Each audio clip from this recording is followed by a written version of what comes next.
दिमागी अमराज के लिए सिर्फ एक ही नाम, मारिया मेंटल हेल्थ क्लिनिक।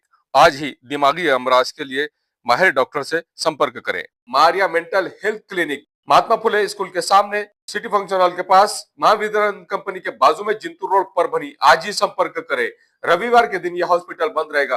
दोपहर में 1 बजे से 5 बजे तक हॉस्पिटल शुरू रहेगा। डॉक्टर तारिक अंसारी साहब, MBBS MD DPM। आज ही संपर्क करें। SK फर्नीचर लेकर आया है ओरिजिनल सागवान का सोफा सेट, पलंग, शोकेश, अलमारी, दरवाजे, चौखट और भी बहुत कुछ। SK फर्नीचर पर सभी प्रकार के फर्नीचर्स अवेलेबल है। हमने हमारे शोरूम की लोकेशन दरगाह रोड से बदलकर जाम रोड केनाल के पास की है। आप SK फर्नीचर में आए और अपने पसंद का फर्नीचर खरीद के अपने घर की रौनक को बढ़ाएं। और हाँ, SK फर्नीचर पर आप किसी भी फर्नीचर को अपने हिसाब से कस्टमाइज कर सकते हैं। हमारे पास सागवान कट साइज इंडियन टेक माल कटिंग करा हुआ मिलेगा या फिर ऑर्डर के हिसाब से भी कटवा कर मिलेगा। हमारा पत्ता जाम रोड केनॉल के पास। मोबाइल नंबर 9420033825 या फिर 9923257259। वालेकुम, नमस्कार, सत श्री अकाल। मैं धन्यवाद देना चाहती हूँ और यही कहना चाहती हूँ कि देश के जिस भी कोने से आप देख रहे हैं, ये मेरी आप सबसे गुजारिश है कि आप इस चैनल को सब्सक्राइब करें, लाइक करें और शेयर करें। बहुत बहुत धन्यवाद। ओके, हाँ, आया, चल, ठीक है, चला कोणतरी इंट्रोडक्शन करा, कोणतरी जलाध्यक्षाने करा की इंट्रोडक्शन करायचं नाही, सांगा आज पत्रकार विषय असं सुरुवात करा, नसेल तर सुरू करतो डायरेक्ट। काय प्रॉब्लेम नाही। आज या ठिकाणी महाराष्ट्र सरकारने जो आपला अर्थसंकल्प विधानसभेमध्ये सर्वसामान्य जनतेला नजरेस ठेवून जो मांडला आहे, त्यासाठी मांडणी करण्यासाठी भाजपाचे प्रदेश प्रवक्ते आदरणीय गणेशरावजी हाके या ठिकाणी त्या अर्थसंकल्पाविषयी विशेष माहिती घेण्यासाठी आजची ही पत्रकार परिषद या ठिकाणी आयोजित केलेली आहे। आजच्या या पत्रकार परिषदेसाठी आपल्या महानगराचे जिल्हाध्यक्ष शिवाजीराव भरोसे सुद्धा या ठिकाणी उपस्थित आहेत। त्यानंतर ग्रामीणचे उपाध्यक्ष बाळासाहेबजी भालेराव आणि पंचायत समितीचे आमचे सदस्य हे सुद्धा या ठिकाणी उपस्थित आहेत। मी ठाकरे साहेबांना विनंती करतो की आपण पत्रकारांसोबत आपला संवाद या ठिकाणी सुरू करा। नमस्कार, पहिल्यांदा आपल्या सर्वांचं या पत्रकार परिषदेमध्ये मनापासून स्वागत करतो। मला 1ची वेळ दिल्यामुळं मी बरोबर 1 वाजता आलो। तुम्हाला 12:30चा वेळ दिल्यामुळं तुम्ही 12:30चा आलात। थोडंसं कम्युनिकेशन गॅपमुळं तुम्हाला अर्धा तास वाट पाहावी लागली, त्याबद्दल मी दिलगिरी व्यक्त करतो, कारण मला जो दिलेला वेळ होता तो 1 वाजता। आणि पत्रकार परिषदेला मला आतापर्यंतच्या इतिहासामध्ये मी कधी उशिरा असं गेलेलो नाही। माझा किती लोकांना परिचय आहे मला माहिती नाही, पण जे जुने लोक असतील त्या सगळ्यांना माहीत आहे। इलेक्ट्रॉनिक्स मीडियाच्या लोकांना थोडंसं नवीन खूप वेब चॅनल आलेले आहेत, त्यामुळे त्यांना त्यांचा परिचय, माझा परिचय नसेल। मी गेली 22 वर्ष भारतीय जनता पार्टीचा महाराष्ट्राचा प्रवक्ता आहे आणि भारतीय जनता पार्टीचं मुखपत्र आहे फोर्टनाइटली, पाक्षिक आहे, मनोगत। त्या मनोगतचा गेली 22 वर्ष संपादक आहे।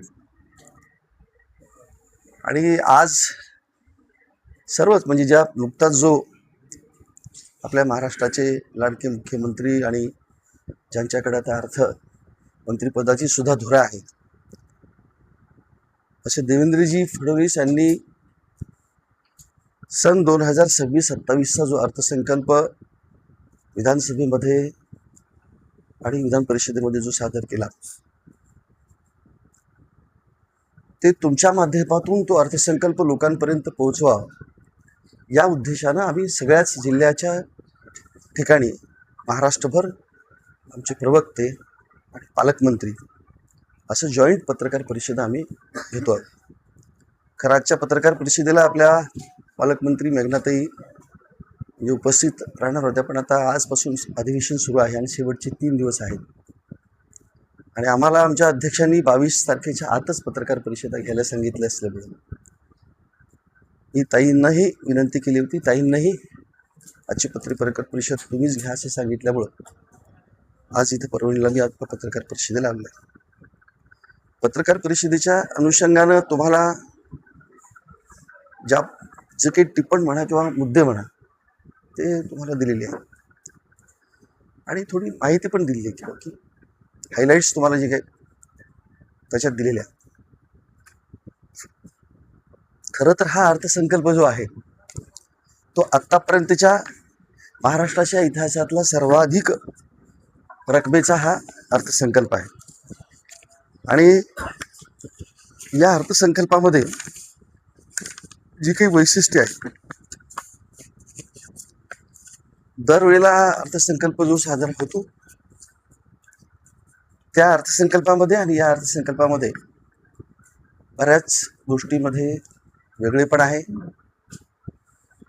कारण 2047 जो विकसित भारत याचा एक केंद्र सरकारच्या वतीनं किंवा आपल्या देशातल्या सर्वच राज्याच्या वतीनं एक नियोजन सुरू आहे किंवा प्रयत्न सुरू आहे. त्या 2047च्या विकसित भारताचं स्वप्न किंवा उद्दिष्ट समोर ठेवून हा अर्थसंकल्प सादर करण्यात आलेला आहे. यामध्ये 2-3 गोष्टी ठळक आहेत. एक तर 4 या मुद्द्यांवरती स्तंभांवरती हा अर्थसंकल्प म्हणजे आधारित आहे. एक प्रगतिशील विकास, शाश्वतता, सर्वसमावेशकता आणि सुशासन हे 4 स्तंभांवरती हा आधारित आहे.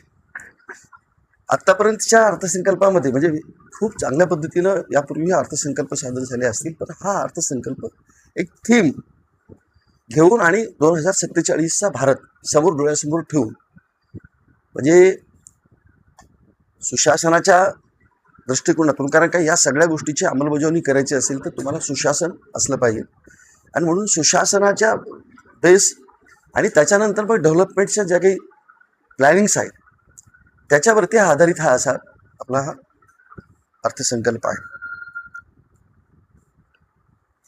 कारण आपल्या भारताचं 2047 शताब्दी वर्ष आहे. आतापर्यंत अनेकदा आपण विकसनशील भारत अशा पद्धतीचा शब्दप्रयोग करत होतो. आपण आता विकसित भारत असा शब्दप्रयोग करतोय आणि 2047चा विकसित भारत कसा असेल याचं एक चित्र आपल्या सगळ्यांच्या समोर म्हणजे केंद्र सरकारच्या वतीनं आणि महाराष्ट्र सरकारच्या वतीनं सुद्धा जो 2047ला जो विकसित भारत असेल त्याच्यामध्ये महाराष्ट्राचा फार मोठा वाटा असेल. तेव्हा आर्थिक म्हणजे आज आपण जरी महाराष्ट्राची देशाची आर्थिक राजधानी ही मुंबई असं म्हणतो, मोठ्या प्रमाणात फार म्हणजे जो GST ज्याला कर निधी न कर म्हणतो आपण तो सुद्धा सर्वाधिक मोठ्या प्रमाणामध्ये महाराष्ट्रातून दिला जातो आणि डेव्हलपमेंट्स सुद्धा विकासाच्या सुद्धा मुद्द्यावरती जेव्हा आपण तुलना करतो इतर राज्यांची तेव्हा इतर राज्यांच्या मानानं देशाच्या विकासामध्ये महाराष्ट्राचा फार मोठा वाटा असणार आहे आज. आणि म्हणून दुसरी गोष्ट आहे की या 3 गोष्टी 4 गोष्टी तुम्हाला मी सांगितल्या. त्याचप्रमाणे या आपल्या संकल्पाचं आणखी एक वैशिष्ट्य आहे की विकास हा केवळ म्हणजे आर्थिक होऊन चालत नाही तर सामाजिक स्वरूपाच्या सुद्धा विकासाकडे ह्या अर्थसंकल्पामध्ये अधिक लक्ष दिलं आहे. आणि म्हणून समता आणि सामाजिक समरसता हेही 2 मुद्दे समोर ठेवून अर्थसंकल्पामध्ये त्या पद्धतीची म्हणजे धोरणं आखलेली आहेत आणि त्या पद्धतीनं तशा पद्धतीच्या मोठ्या प्रमाणामध्ये आर्थिक अशा स्वरूपाची तरतूद पण या अर्थसंकल्पामध्ये केलेली आहे. यावर्षी 2-3 गोष्टी फार आपल्याला ठळकपणे म्हणजे महात्मा फुलेंची 200वी म्हणजे 200वी शताब्दी वर्ष आहे. त्या अनुषंगानं त्यांचं मोठं स्मारक त्यांच्या गावात उभं करण्याच्यासाठीचा तो संकल्प आहे. आणि डॉक्टर बाबासाहेब आंबेडकरांनी जी 14 तळ्याचा सत्याग्रह केला, त्याचा नुकताच परवा कार्यक्रम झाला. त्याचा सुद्धा 14 तळ्याचा सुद्धा मोठा एक तिथे पर्यटन म्हणून एक सुशोभीकरणाचाही मोठा त्याच्यासाठी सुद्धा भरीव अशा स्वरूपाची तरतूद यात करण्यात आली. आणि जो आपल्या समाजाचा फार म्हणजे 50% घटक आहे महिला, आणि यावर्षी आंतरराष्ट्रीय महिला शेतकरी वर्ष म्हणून सबंध जगभर साजरे केले जाते. त्या अनुषंगाने सुद्धा या अर्थसंकल्पामध्ये महिला हे केंद्रस्थानी ठेवून महिलांच्यासाठी वेगवेगळ्या योजना, म्हणजे तुमच्या ज्या नियमितपणाच्या ज्या योजना आहेत त्या आहेत, पण त्याच्याशिवाय सुद्धा या आंतरराष्ट्रीय वर्षामध्ये महिलांसाठी, विशेषतः शेतकरी महिलांसाठी, आता आपण शेतीबरोबर म्हणजे पशुधन, मत्स्य व्यवसाय या व्यवसायांना सुद्धा उद्योग म्हणून परवानगी दिलेली आहे. म्हणजे उद्योग समान अशा स्वरूपाचा शेतीला सुद्धा उद्योगाचा दर्जा दिलेला आहे आपण. आणि म्हणून याही जसं मत्स्य व्यवसायाला आणि पशुधनला सुद्धा उद्योगाचा दर्जा दिलेला आहे. म्हणून या क्षेत्रामध्ये शेतीच्या बरोबरच जोडधंदा म्हणून पशुधन, मत्स्य व्यवसाय यासारखे जे अनेक पुन्हा स्टार्टअप सारख्या गोष्टी आहेत, त्याच्यामध्ये महिलांना कसं मोठ्या प्रमाणामध्ये ॲग्रो प्रोसेस म्हणजे शेतीवरती मालावरती प्रक्रिया करून उद्योग उभा करणं, त्यात आपल्या महिलांना कसं मोठ्या प्रमाणात आपल्याला पुढं आणता येईल, आणि मग त्याच्या अनुषंगानं तो विशेष प्रयत्न या वर्षामध्ये महिला शेतकऱ्यांच्यासाठीचा हा केला जाणार आहे. त्याबरोबर अनेकदा आपण रोजगाराच्या संदर्भामध्ये गेले अनेक वर्ष आपण बोलतो, त्यामुळे रोजगार निर्मितीवरती सुद्धा याच्यामध्ये मोठ्या प्रमाणात भर दिलेला आहे. मुंबई जे आपलं राजधानी आहे, त्या राजधानीमध्ये आपण ऑलरेडी आपली जुळी मुंबई आहे, नवी मुंबई आहे, आता तिसरी मुंबई आणि चौथी मुंबई अशा पद्धतीच्या मोठ्या प्रमाणात 4 मुंबया म्हणजे दुसऱ्या अजून 2 ॲडिशनल मुंबई निर्माण करून त्या ठिकाणी मोठ्या प्रमाणात रोजगार कसा निर्माण करता येईल, जसं वाढवण बंदर आहे, वाढवण बंदरांच्या त्या परिसरामध्ये मोठ्या अशा पद्धतीची चौथी मुंबई आपल्याला निर्माण करायची आहे. आणि अटल सेतू जो आहे, जो की पनवेलच्या बाजूला, अटल सेतूने आता फार मुंबई जवळ केलेली आहे आपल्याला. पनवेलवरून हार्डली 22 मिनिटांमध्ये मुंबईमध्ये पोहोचता येतं. तर तिथं सुद्धा दळणवळणाची साधनं उपलब्ध झाल्यामुळं चौथी मुंबई तिथं विकसित करायची आहे. आणि तिथं अशा पद्धतीचे उद्योगधंदे असतील किंवा नागरी सुविधा असतील, या सगळ्यांच्या माध्यमातून तिथं मोठ्या प्रमाणावरती रोजगार निर्मिती केली जाणार आहे. हाही या अर्थसंकल्पातलं एक आपलं वेगळं वैशिष्ट्य आहे. त्याबरोबर मी तुम्हाला सांगितलं की समता आणि सामाजिक समरसता हा जो उद्देश आहे, त्या अनुषंगानं यावर्षी सामाजिक न्याय विभागातल्या म्हणजे या विभागाच्यासाठी मोठ्या प्रमाणात अशी तरतूद याच्यामध्ये केलेली आहे. दिव्यांगांच्याकडं फार मोठं, जसं एक फार मोठा की जे अनाथ मुलं आहेत, त्या अनाथासाठीची पहिल्यांदा रिझर्वेशन ठेवण्याचं कल्पना माननीय मुख्यमंत्री देवेंद्रजी फडणवीस यांनी केली होती. ते आपण त्याचं कायदा करून तो आज अनाथांसाठी सुद्धा नोकऱ्यांमध्ये वगैरे आरक्षण ठेवलं आहे. तसंच दिव्यांगांच्या बाबतीत सुद्धा 1% आरक्षण आपण याच्यात ठेवलेलं आहे. कशामध्ये? DPDCमध्ये जी तरतूद असते, एकूण रक्कम जी DPDCची असेल त्याच्यात 1% रक्कम ही दिव्यांगांना खर्चच केली पाहिजे, अशा पद्धतीची दिव्यांगांच्यासाठी सुद्धा ही तरतूद केलेली आहे. आणि काही जिल्हे आपल्या महाराष्ट्रामधले अविकसित जिल्हे होते, त्यात आपल्या मराठवाड्यातल्या आकांक्षित जिल्हे ज्यांना आपण म्हणतो, त्या आकांक्षित जिल्ह्यामध्ये मराठवाड्यातल्याही जिल्ह्यांचा समावेश करून त्याची आपण 8 अशा संख्या वाढवलेली आहे. आणि त्यांचा सुद्धा एक अशा म्हणजे वेगानं त्यांचा विकास करण्याच्या दृष्टिकोनातून ते आकांक्षित जिल्हे जाहीर करून त्यांच्या अनुषंगानं मग त्यांचं प्लॅनिंग, मग पुढे त्यांच्यासाठीचा तरतूद वगैरे या सगळ्या गोष्टी आपल्या केल्या जाणार. महाराष्ट्र हे सध्या आरोग्याच्या बाबतीत देशामध्ये नंबर 1चा आहे.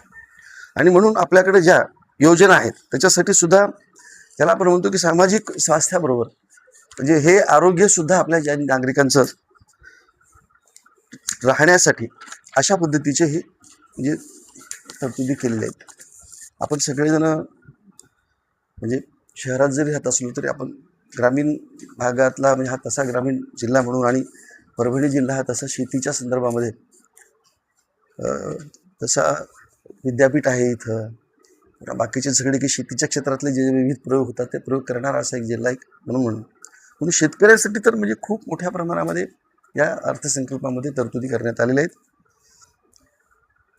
कायमस्वरूपी शेतकरी म्हणजे कर्जमुक्ती त्याची कशा पद्धतीने होईल. आता हा जी कर्ज माफी जी दिलेली आहे त्याचबरोबर शेतकरी कायम कसा कर्जमुक्त होईल या अनुषंगानं सुद्धा या अर्थसंकल्पामध्ये काही संकेत दिलेत काही आणि त्या पद्धतीचं प्लॅनिंग केलं जाणार आहे. जून ते ऑक्टोबर 25च्या दरम्यान जे आता गेल्या याच्यामध्ये फार मोठी अतिवृष्टी झाली होती, खूप शेतकऱ्यांचं नुकसान झालं होतं. पण 32,000 कोटीचे रुपये आपण एक पॅकेज जाहीर केलं होतं. त्यातलं जून ते ऑक्टोबर 25च्या दरम्यान जवळपास 15,492 कोटी रुपये वितरित झालेले पैसे आणि बाकीचे पूर्ण सुरू आहे. शेतकऱ्यांच्या दृष्टिकोनातून जर आपल्याला खऱ्या अर्थानं शेतकऱ्यांचं जीवनमान सर्वांगीण विकास करायचा असेल तर जागतिक बाजारपेठेसारख्या ज्या गोष्टी आहेत त्याला सुद्धा एक 10 ते 15 पिकांची एक अशी मूल्य साखळी तयार करून आपल्या शेतकऱ्यांना सुद्धा आपला माल प्रदेशात कसा पाठवता येईल त्याच्यासाठी सुद्धा एक योजना ही आपल्या या अर्थसंकल्पामध्ये आहे. शेतीमध्ये आपण अनेक वर्ष पाहतो की शेतकरी म्हणजे कायम असा ज्याला म्हणतात ना की आपण मेहनत करतो, कष्ट करतो, पण त्याच्या शेतीमध्ये त्याला ॲडव्हान्स ज्याला आपण टेक्नॉलॉजी, विज्ञान आणि तंत्रज्ञानाचा वापर तर आपला शेतकरी करत नाही. म्हणून शेतीच्या क्षेत्रामध्ये AI तंत्रज्ञानाचा वापर करून शेतीचं उत्पादन कसं वाढवता येईल यासाठी सुद्धा या अर्थसंकल्पामध्ये विशेष भर आहे. मग त्याच्यासाठी डिजिटल प्लॅटफॉर्म्स आहेत. त्याच्यानंतर उत्पादन खर्चामध्ये घट करून उत्पादन वाढवण्याचा विचार आहे. 4 विद्यापीठं आपली आहेत. त्या 4 विद्यापीठांच्या सुद्धा तिथं सुद्धा AIचा जास्तीत जास्त वापर करून नवीन शेतीच्या पिकांमध्ये वाणांमध्ये वाढ करून आपल्याला शेतकऱ्यांचं उत्पन्न कसं वाढता येईल ह्याही गोष्टींना प्रयत्न करण्यात आलेला आहे. शेतकऱ्यांसाठीची कर्जमाफी तर आपल्याला सगळ्यांना माहिती आहे. 2 लाख लोकांना 2 लाखापर्यंत आपण कर्जमाफी शेतकऱ्यांना देण्याची घोषणा आपण केलेली आहे. 30 सप्टेंबर 2025 पर्यंत जे पीक कर्ज ज्यांचं थकीत आहे त्यांना आपण 2 लाखापर्यंतचे कर्ज माफ करणार आहोत. ज्या शेतकऱ्यांनी नियमितपणे असे कर्ज भरले त्याला 50,000 रुपये पण प्रोत्साहनपर देण्याची आपली योजना आहे. पुण्यश्लोक अहिल्यादेवी होळकरांच्या नावानं ही योजना आपण आणलेली आहे. आत्तापर्यंत म्हणजे 2014च्या नंतर असताना त्याच सरकारनं केंद्रजीनेच ती घोषणा केली होती. त्याच्यानंतर पुन्हा मध्यंतरी जे आघाडीचं सरकार आलं तर त्यांनीही घोषणा केली होती. पण जी घोषणा देवेंद्रजीने केली होती त्या काळामध्ये जवळपास 35,000 कोटी रुपयाचं कर्जमाफी ही झालेली होती. दरम्यान जे काही तांत्रिक अडचणीमुळं किंवा तांत्रिक यांच्या पूर्तता न झाल्यामुळं काही शेतकऱ्यांच्या राहिल्या होत्या. परंतु यांनी जी घोषणा केली होती ती घोषणा केली प्रोत्साहनपर त्यांनी देण्याची घोषणा, प्रोत्साहनपर कुठल्या पद्धतीची रक्कम आघाडी सरकारच्या लोकांनी दिली नव्हती आणि ती त्यांची योजना, ती कर्जमाफीची योजना फार सक्सेस म्हणजे फेल्युअर ठरली ती. आणि म्हणून आता त्यातल्या सगळ्याच उणीवा त्या शेती कर्जमाफीच्या म्हणून सुरळीत आणि साध्या सोप्या पद्धतीने शेतकऱ्यांची ही कर्जमाफीची योजना ही डिक्लेअर केलेली आहे आणि शेतकऱ्यांना कायमस्वरूपी कर्जमुक्त कसं करता येईल याही अनुषंगानं वेगवेगळ्या पद्धतीच्या तरतुदी या याच्यामध्ये आपल्याला केलेल्या आहेत. शेतकऱ्यांच्या बळीराजा मुख्यमंत्री जी मोफत वीजची योजना आहे ती पुन्हा आपली कंटिन्यू यापुढं चालू राहणार आहे आणि त्यासाठी सौर ऊर्जेसारख्या म्हणजे वीज निर्मितीला मध्ये मोठ्या प्रमाणात आपण प्राधान्य देऊन शेतकऱ्यांना आज पण वीज दिली जाते. 24 तास शेतकऱ्यांना दिवसा वीज देण्याचा संकल्प या अर्थसंकल्पामध्ये आहे आणि त्यासाठी मोठ्या प्रमाणामध्ये सौर ऊर्जेच्या निर्मितीच्या अनुषंगाने नवीन वेगवेगळ्या पद्धतीचे प्रयोग करून काही उद्दिष्ट ठरवण्यात आले आहेत. मागेल त्याला सौर कृषी पंप मागेल त्याला जवळपास आत्तापर्यंत 6,63,324 लोकांना सौर पंप दिलेले आहेत आणि देशामध्ये या सौर पंपच्या संदर्भामध्ये महाराष्ट्र काय नंबर 1चं राज्य आहे. म्हणजे अशा अनेक गोष्टींमध्ये महाराष्ट्र देशातल्या इतर राज्यांच्या पेक्षा मोठ्या प्रमाणामध्ये म्हणजे शेतकरी असतील, शेतमजुरांसारख्या विषयात आता गोपीनाथराव मुंडे ही आपली अपघात योजना होती, ती पूर्वी फक्त शेतकऱ्यांसाठीच लागू होती. आता ती शेतमजुरांना पण आपण काय केलेली आहे, लागू केलेली आहे. हे अर्थसंकल्पात त्याच्या संदर्भात सुद्धा ती तरतूद आहे. मुख्यमंत्री सौर ऊर्जा या जी कृषी वाहिनी आहे त्या 2 टप्प्यामध्ये 16,000 मेगावॅट निर्मिती करण्याचं लक्ष्य आहे आणि त्यात 100% कृषी पंपांना दिवसा वीज दिली जाणार आहे. त्यामुळे अशा शेतकऱ्यांच्या सुद्धा दृष्टीने सुद्धा ह्या खूप अत्यंत महत्त्वाच्या या योजनांचा उल्लेख याच्यामध्ये आपल्याला केलेला आहे. सगळ्यात महत्त्वाचा प्रकल्प की गेल्या अनेक दिवसापासून आपण ज्या गोष्टीची चर्चा करत होतो, म्हणजे अटलजींनी जेव्हा अटलजींचं सरकार होतं तेव्हा अटलजींनी त्या गोष्टीची घोषणा केली होती, तो म्हणजे नदी जोड प्रकल्प. पण दुर्दैवानं नंतर सरकार केंद्रात आलं नव्हतं आणि त्यामुळे ती योजना तशीच धोक्यात पडली होती.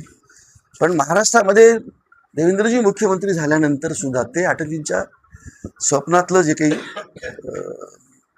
नदी जोड प्रकल्पाचं स्वप्न होतं ते पूर्ण करण्याच्या दृष्टिकोनातून देवेंद्रजी मुख्यमंत्री झाल्यानंतर त्यांनी ती सुरुवात केली होती. आणि आत्ता आपण नदी जोड प्रकल्पासाठीच्या प्रत्यक्ष तरतूद ह्या अर्थसंकल्पामध्ये आपण करतो. वैनगंगा नळगंगा प्रकल्पासाठी 94,968 कोटीची तरतूद आहे. त्याच्यात तुम्हाला त्याच्या नोटमध्ये तुम्हाला दिलेलं असेल, पण तरी तुम्हाला मुद्दाम उल्लेख करतो. वैतरणा व उल्हास खोऱ्यातील 54 TMC पाणी आपल्याला काय करायचं आहे, इकडं आपल्याला वळवायचं आहे. गोदावरीतील त्या आपल्याला विशेषतः आपल्या मराठवाड्यासाठी मी तुम्हाला सांगतो की गोदावरी म्हणजे आता त्याचं चालू आहे की आपण ते पाणी इकडं आणण्याच्या दृष्टिकोनातून त्याचं DPRचं काम सध्या सुरू आहे. दमनगंगा वैतरणा गोदावरी हा नदीजोड प्रकल्प आहे. त्याच्यासाठी 13,000 कोटी रुपयाची 497 रुपयाची तरतूद पण आपण या अर्थसंकल्पामध्ये केली. नार पार आणि गिरणा 7,465 कोटी रुपये. दमनगंगा एकदरे गोदावरी 2,213 रुपये. तुम्ही ह्या संबंध नदीजोड प्रकल्पामध्ये 6 प्रकल्पापैकी 3 प्रकल्पामध्ये आपण गोदावरी काय आहे समाविष्ट आहे. आणि साधारणतः एकूण जी 33 कोटी म्हणजे हे 94 कोटी सोडून वैनगंगाचे ते एकट्याची 94 कोटी आहे, बाकीची जी 33 कोटीची जवळपास तरतूद आहे त्याच्यामध्ये आपल्या गोदावरीचा मोठ्या म्हणजे 3 प्रकल्पामध्ये समावेश आहे आणि जवळपास 22 ते 23,000 कोटी रुपये ह्या गोदी खोऱ्यासाठीची आपली ती तरतूद असणार आहे. त्यामुळे मराठवाड्याला त्याचा फार मोठ्या प्रमाणात काय होणार आहे फायदा आपल्या मराठवाड्यासाठीची ती योजना आहे. दरम्यान आपण ती वॉटर ग्रीडची योजना देवेंद्रजी मुख्यमंत्री असताना केली होती. पण ज्या ज्या चांगल्या गोष्टी म्हणजे ज्याला आपण जलयुक्त शिवार असेल म्हणतो, पुन्हा ह्या सगळ्या चांगल्या योजना आपली मराठवाड्यातली वॉटर ग्रीडची योजना सुद्धा आघाडी सरकारनं आपण आले की त्यांनी बंद करून टाकली होती. तर हे सरकार आल्यामुळं आपल्याला मराठवाड्याला आणखी विशेष आपल्या मागास भागाला जिथे कोरडवाहू मोठ्या प्रमाणात शेती केली जाते अशा सिंचनाच्या सुविधेच्या दृष्टिकोनातून हे नदीजोड प्रकल्प पिण्याच्या पाण्याचा प्रश्न असेल किंवा सिंचनाचा प्रश्न असेल, ह्या दोन्ही गोष्टींतून अत्यंत महत्त्वाचा असा ठरणार आहे. मुख्यमंत्री लाडकी बहीण योजना चालू राहणार आहे. एकल महिला धोरण हा विशेष या अर्थसंकल्पातलं उद्दिष्ट आहे की त्याचा सर्वे सध्या चालू आहे आणि अशा महिलांच्यासाठी की काय करता येईल त्यांच्या सर्वांगीण उन्नतीसाठी त्याच्यासाठी सुद्धा सर्वे करून योजना आखून त्यासाठी तर भरीव तशा पद्धतीची तर लखपती दिदी तर आपली सध्या योजना ती चालूच आहे. तर 27 लाख लखपती झालेले आहेत. 2026-27 मध्ये 25 लाख दिदींना लखपती करण्याचं हे उद्दिष्ट आहे. बाकी सर्व मी तुम्हाला सांगितलं की सर्वच क्षम हा म्हणजे अर्थसंकल्प हा सर्वस्पर्शी आणि सर्वांना समतोल म्हणजे विभागाचा समतोल राखलेला आहे, समाजाचा समतोल असा याच्यामध्ये राखलेला आहे. सर्वांचा विकास म्हणजे महिला असतील, युवा असतील, शेतकरी असतील, या सगळ्या समाजाचा शिक्षण क्षेत्रामध्ये सुद्धा मोठ्या प्रमाणामध्ये आता एज्युसिटी म्हणून नवी मुंबईमध्ये आपण परदेशातल्या विद्यापीठांना इथं म्हणजे विद्यापीठ त्यांनी स्थापन करावं आणि ते शिक्षण द्यावं याच्यासाठी तिथं आपण एज्युसिटी म्हणून नवी मुंबईमध्ये एज्युसिटी स्थापन करतोय की आज पुष्कळ आपल्या देशातली मुलं परदेशामध्ये शिकायला जातात, तर त्या मुलांना इथं आपल्या देशामध्ये त्या पद्धतीचं त्या दर्जाचं शिक्षण प्राप्त व्हावं म्हणून एज्युसिटी सारख्या गोष्टी आपण आपल्याकडं सध्या सुरू झालेल्या आहेत. या वर्षापासून 6 विद्यापीठं नवी मुंबईमध्ये हे सुरू होणार आहेत. म्हणजे सर्वांनाच घेऊन चालणारा आणि सर्वांच्या विकासासाठी विचार करणारा आणि विशेषतः विकसित भारताबरोबर महाराष्ट्र हे नंबर 1चं राज्य तर आज आहेच, पण विकसित भारतामध्ये महाराष्ट्राचा अधिकाधिक वाटा कसा राहील यासाठीच्या सगळ्या गोष्टीचं प्लॅनिंग या आपल्या ह्या अर्थसंकल्पामध्ये असणार आहे. या सगळ्या गोष्टीबरोबर आपल्याला महाराष्ट्राला एक परंपरा आहे, इतिहास आहे. छत्रपती शिवाजी महाराज ज्यांना हिंदवी स्वराज्याची ज्यांनी स्थापना केली आणि त्याच्यानंतरचा सगळा पुढचा एकूण इतिहास हा सगळा म्हणजे देशाला आपण नेहमी जो त्या महाराष्ट्र गीतामध्ये दिल्लीची तख्त राखतो महाराष्ट्र माझा, तर महाराष्ट्राने आतापर्यंत भारतावरती अशा पद्धतीनं आपलं साम्राज्य गाजवलेलं आहे आणि म्हणून फार मोठा वारसा सर्वच अर्थानं हे म्हणजे परंपरा असतील, पराक्रम असेल, या सगळ्याच गोष्टीमध्ये आपल्याला एक महाराष्ट्राचं नाव आहे. आणि म्हणून जे युनेस्कोनं 12 किल्ल्यांना जे आंतरराष्ट्रीय दर्जाचं मान्यता दिलेलं आहे त्या 12 किल्ल्यांच्या सुद्धा संवर्धनासाठी फार मोठ्या प्रमाणामध्ये तरतूद याच्यामध्ये करण्यात आलेली आहे. बाकी सांगितलं महात्मा फुलेंचं स्मारक होणार आहे. ज्ञानज्योती सावित्रीबाई फुलेंचं सुद्धा त्यांच्या गावी नायगाव इथं स्मारक केलं जाणार आहे. चौदार दळेचं शताब्दी वर्ष आहे, तिथं सुद्धा मोठ्या त्याच्या शिष्यवृत्ती तेही पर्यटन स्थळ म्हणून त्यासाठी तरतूद केले.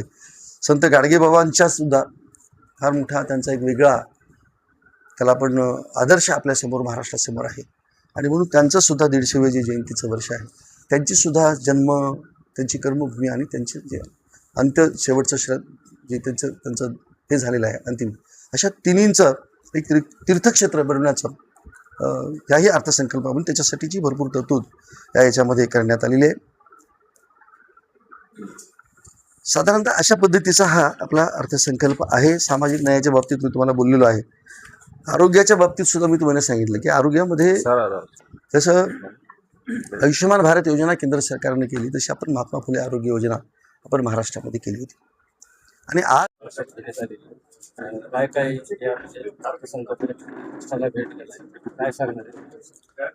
हा अर्थसंकल्प म्हणजे हा सर्वांसाठीचा अर्थसंकल्प आहे, ज्याला सर्वसमावेशक अशा स्वरूपाचा म्हणता येईल. सर्व जाती धर्माच्या सर्व वर्गाच्या साठीचा हा अर्थसंकल्प आहे. आणि आतापर्यंत जेवढे महाराष्ट्रामध्ये अर्थसंकल्प जे सादर झाले होते त्यात सर्वाधिक रकमेचा म्हणजे 7,69,000 कोटी रुपयाचा हा इतक्या मोठ्या रकमेचा अर्थसंकल्प आहे. आणि या अर्थसंकल्पामध्ये शेतकरी, शेतमजूर, महिला, युवक म्हणजे कर्मचारी असतील, सर्व म्हणजे विशेषतः महिला शेतकऱ्यांच्यासाठीची यावर्षी आंतरराष्ट्रीय शेतकरी महिला वर्ष आहे, म्हणून महिलांच्यासाठीच्या खूप चांगल्या योजना या अर्थसंकल्पामध्ये, ज्या शेतीशी जोडधंदा ज्याला म्हणून आपण त्याला पशुसंवर्धनासाठीच असेल, डेअरी असेल, मत्स्य व्यवसाय असेल, अशासाठी विशेष महिलांसाठीच्या ह्या योजना या अर्थसंकल्पामध्ये आहेत. आणि शेतकऱ्यांसाठी तर खऱ्या अर्थानं खूप चांगल्या अशा स्वरूपाच्या योजना या आपल्या अर्थसंकल्पामध्ये आहेत. 2 लाखापर्यंतची शेतकऱ्यांना कर्जमाफीची घोषणा याच्यात केलेली आहे. मोफत वीज देण्याचं शेतकऱ्यांच्या कृषी पंपांना ही घोषणा त्याच्यात आहे. मुख्यमंत्री लाडकी बहीण योजना त्याच्यासाठी ही पुढं कायम चालू राहील अशा स्वरूपाची घोषणा याच्यात आहे. त्याचप्रमाणे स्टार्टअप्स म्हणजे शेतीवरती मोठ्या प्रमाणात उद्योग उभे राहावेत, कुटीर उद्योग असतील, ग्रामोद्योग असतील, अशा स्वरूपाचे उद्योग उभे राहावेत. आणि त्यासाठी उद्योग विभागानं विशेष त्याच्यासाठीच्या बीज भांडवलासारख्या योजना या अर्थसंकल्पामध्ये नमूद केलेल्या आहेत. आणि विशेष म्हणजे शेतकऱ्यांच्यासाठी ज्या गोष्टी लागतात की वीज, पाणी, वीज तर मोफत दिलेली आहे. त्याच्यासाठी फार मोठ्या प्रमाणावरती सौरवरती म्हणजे मोठ्या प्रमाणात महाराष्ट्रामध्ये 16,000 मेगावॅट वीज निर्माण करण्याचं उद्दिष्ट ठेवून हे वीज एवढी जी निर्माण केली जाणारी आहे ती शेतकऱ्यांच्यासाठी त्यातला मोठा वाटा आहे. ही शेतकऱ्यांना मोफत अशा स्वरूपाची आणि ती 24 तास वीज शेतकऱ्यांना मिळावी ही ते अपेक्षा आहे. आणि सर्वच क्षेत्रामध्ये सामाजिक न्याय क्षेत्रामध्ये आतापर्यंत एवढ्या मोठ्या प्रमाणात सामाजिक न्याय विभागासाठीचं बजेट नव्हतं. आदिवासी विभागासाठी सुद्धा मोठ्या प्रमाणात आतापर्यंत इतकी रक्कम कधीच देण्यात आली नव्हती. इतके मोठ्या प्रमाणात तरतूद याच्यामध्ये करण्यात आलेली आहे. शहरी विकासाबरोबरच ग्रामीण विकास याच्याकडे फार मोठ्या प्रमाणात भर दिलेला आहे. 1,000पेक्षा जास्त लोकसंख्या असलेली सर्व गावं आता सिमेंट कॉन्क्रीटने जोडली जाणार आहेत. त्याचप्रमाणे वाड्या वस्ती तांड्यांवरती सुद्धा मुख्यमंत्री सडक योजनेअंतर्गत रस्ते निर्माण केले जातात. पंतप्रधान सडक योजना असेल त्याच्यामार्फत मोठ्या प्रमाणात रस्ते निर्माण केले जाणार आहेत. मुख्यमंत्री पानंद रस्ता बळीराजा जे पानंद रस्ता आहे त्यामुळं शेतकऱ्यांना त्यांना आतापर्यंत जो शेतीकडे जाण्यासाठी रस्ते नव्हते त्यामुळं आता सक्तीनं जर कोणी अडवत असेल तर त्याला सक्तीनं पोलीस बंदोबस्त लावून त्या ठिकाणी पानंद रस्ते करण्याची योजना ही या अर्थसंकल्पात आहे. त्याच्यासाठी मोठ्या प्रमाणात तरतूद केलेली आहे. म्हणजे शहरात तर सांगितलं तुम्हाला, म्हणजे शहरात तर फार मोठ्या प्रमाणात मेट्रोचं जाळं निर्माण केलं जात आहे. शहरातमध्ये अनेक प्रकारच्या वेगवेगळ्या प्रकारच्या झोपडपट्टी विकासाची योजना असेल, तिथं तुम्हाला पंतप्रधान आवास योजना असून घरं देण्याची योजना असेल, की ह्या सगळ्या योजनांच्यासाठी मोठ्या प्रमाणात तरतूद करून महाराष्ट्रातला प्रत्येक अगदी शेवटचा माणूस या अर्थसंकल्पामध्ये अंत्योदयाची संकल्पना मांडलेली आहे. आणि अंत्योदय म्हणजे जो शेवटचा या महाराष्ट्रातला शेवटचा माणूस त्याच्यासाठीचा हा अर्थसंकल्प आहे आणि त्याचा डोळ्यासमोर ठेवून अर्थसंकल्प हा सादर करण्यात आलेला आहे. जे 2 लाखाची कर्जमाफी जे सांगितलेली शेतकऱ्यांसाठी, तर याचा किती शेतकऱ्यांना लाभ मिळाला? मला प्रश्न कळला नाही. 2 लाखाची जी कर्जमाफी सांगितलेली याचा किती शेतकऱ्यांना लाभ मिळालेला? बघा, आपल्या महाराष्ट्रामध्ये साधारणतः 3.5 कोटी शेतकरी आहेत आणि ह्या शेतकऱ्यांच्या पैकी ज्यांचं 30 सप्टेंबर 2025 रोजी थकीत पीक कर्ज असेल त्या सगळ्या शेतकऱ्यांना या योजनेचा लाभ मिळणार आहे. जे म्हणून थकीत असतील ते आणि ज्यांनी नियमितपणे कर्ज भेटलेलं आहे त्यांना 50,000 प्रोत्साहनपर त्याला दिले जाणार आहेत. सर, दुसरे 6 विद्यापीठाची घोषणा होणार आहे म्हणून सांगितलं. पहिले 4 विद्यापीठ महाराष्ट्रात असताना त्या विद्यापीठांची दुरावस्था विषयी आपण काय सांगणार? मी तुम्हाला काय म्हटलं, परदेशी विद्यापीठ 4 विद्यापीठ तुम्ही कुठले म्हटलं पण नाही. आपल्या इथं खूप, आपल्या महाराष्ट्रामध्ये खूप विद्यापीठ आहेत, 4 नाही.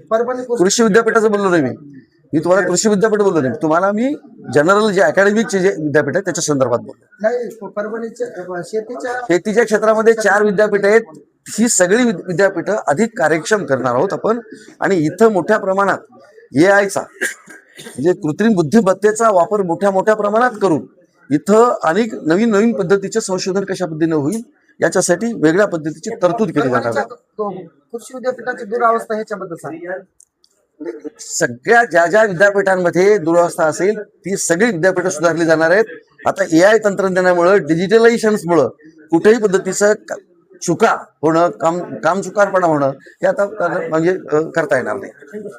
एम्स हॉस्पिटल अपना कॉर्नर परभनी में 100 बेड का अत्याधुनिक अस्पताल। महाराष्ट्र शासन सार्वजनिक आरोग्य विभाग निरोगी सदरू जीवन 1356 बीमारियों पर फ्री में वैदिक के उपचार। 4.5 लाख रुपए का बीमा संरक्षण हर कुटुंब के लिए 5 लाख रुपए का बीमा संरक्षण। आयुष्मान भारत प्रधानमंत्री जन आरोग्य योजना व महात्मा ज्योतिराव फूले जन आरोग्य योजना का लाभ जरूर उठाएं। एम्स हॉस्पिटल आपकी सेवा में 24 घंटे। हमारा पता Apna corner, doctor Zakir Hussain road, Parbhani. Abdul Wahab function hall booking यहाँ पर शुरू है। शादी ब्याह और उसी के साथ में छिल्ला छट्टी और साथ ही यहाँ पर किसी भी तरह के प्रोग्राम, रस्म, एंगेजमेंट के लिए आपके लिए अब्दुल वहाब फंक्शन हॉल में मूलभूत सुविधा अवेलेबल है। अब अब्दुल वहाब फंक्शन हॉल परभनी शहर के कवड़गांव रेलवे गेट से नीचे, यहाँ पर जिस तरह से अलीबाग नगर के करीब ही यहाँ पर ये फंक्शन हॉल अवेलेबल है और अब्दुल वहाब फंक्शन हॉल जिस तरह से यहाँ पर मूलभूत सुविधा अवेलेबल है, लेडीज के लिए यहाँ पर अलग से हॉल, सेपरेट हॉल, जेंट्स के लिए सेपरेट हॉल, उसी के साथ में बच्चों के खेलने के लिए सामने गार्डन और स्पेशली पार्किंग के लिए माकूल जगह अब्दुल वहाब फंक्शन हॉल है। अगर आपको शादी करना है, आप अपने बच्चों की शादी अगर करवाना चाहते हैं, अगर आपको बच्चों का एंगेजमेंट कराना है, बच्चों का अगर छिल्ले का प्रोग्राम है या मीटिंग है, तो ऐसी सूरत में परभणी शहर में तो भैया सिर्फ एक ही नाम है, अब्दुल वहाब फंक्शन हॉल, जाहिद खान। इनसे आप राब्ता कर सकते हैं। स्क्रीन पर दोनों भी कॉन्टैक्ट नंबर दिए गए हैं। अगर आप बुकिंग करना चाहते हैं, अगर आपके घर में शादी है, अगर आपके घर में छिल्ला है, तो ऐसी सूरत में आप अब्दुल वहाब फंक्शन हॉल में अपने प्रोग्राम की बुकिंग कर सकते हैं और बुकिंग के लिए स्क्रीन पर नंबर दिए गए हैं। परभणी शहर का मशहूर beauty parlour Sana beauty parlour. हमारे यहाँ facial, eyebrow, waxing, pedicure, manicure, hair cutting, hair colour, hair straightening, keratin, hair smoothing, hair spa, body spa, कान टोचना, मेकअप, दुल्हन मेकअप सभी किए जाते हैं और वो भी बेस्ट क्वालिटी के साथ कम दाम में। एक बार जरूर आएं और सेवा का मौका दें। सना ब्यूटी पार्लर, खान साहब के बिल्डिंग के पास, आइजॉन मॉल के पीछे, Dargah road, Parbhani. Mobile number 9730200824। Mehboob park function hall, Mansab Nagar, Jam Parwa gate, Dargah road, Parbhani. शादी हो या एंगेजमेंट, चिल्ला हो या जुमागी, मीटिंग हो या फिर कुछ और, परभणी में तो भैया सिर्फ एक ही नाम, महबूब park function hall, Mansab Nagar, Jam Parwa gate, Dargah road, Parbhani. Booking शुरू है। Mobile number 9960569383, 8421903333। इसके साथ ही 9822829035। हाजी महबूब अंसारी। याद रहे, आप हर तरह के प्रोग्राम हमारे फंक्शन हॉल में मनाएं। आज ही अपने प्रोग्राम की बुकिंग करें। मिर्जा मेस, परभणी। अगर आप परभणी शहर में रहते हैं और घर के खाने का लुत्फ लेना है तो संपर्क जरूर करें मिर्जा मेस, परभणी। घर पहुंच सेवा, खाने के टिफिन के लिए जरूर संपर्क करें। मोबाइल क्रमांक 8830266947। क्वालिटी की तलाश यहाँ खत्म। King of belts, Shaniwar Bazaar के पास, Nanalpeth corner, Parbhani. Ladies purse, school bag, original leather belt, कमर belt, wallet, body spray, perfume और भी बहुत कुछ। एक बार जरूर आए।